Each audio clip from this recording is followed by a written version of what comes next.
BRS అధినేత తెలంగాణ మాజీ CM KCR Hyderabad చేరుకున్నారు. ఎర్రవల్లి ఫామ్ హౌస్ నుంచి నందినగర్ నివాసానికి గులాబీ బాస్ వచ్చారు. తెలంగాణ సాగునీటి హక్కుల రక్షణ కోసం రంగంలోకి కేసీఆర్ దిగనున్నారు.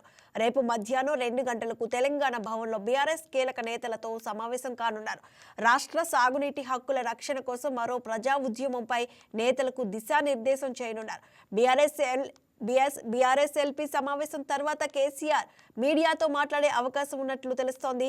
మరోవైపు బీఆర్ఎస్ పార్టీ ప్రక్షాళనలపైన కేసీఆర్ దృష్టి సారించారు. పార్టీని సంస్థాగతంగా బలోపేతం చేసేందుకు ప్రణాళికలు రూపొందిస్తున్నట్లు సమాచారం. చాలా రోజుల తర్వాత తమ అధినేత తెలంగాణ భవన్కు రానుండటంతో పార్టీ శ్రేణుల్లో జోష్ నెలకొంది.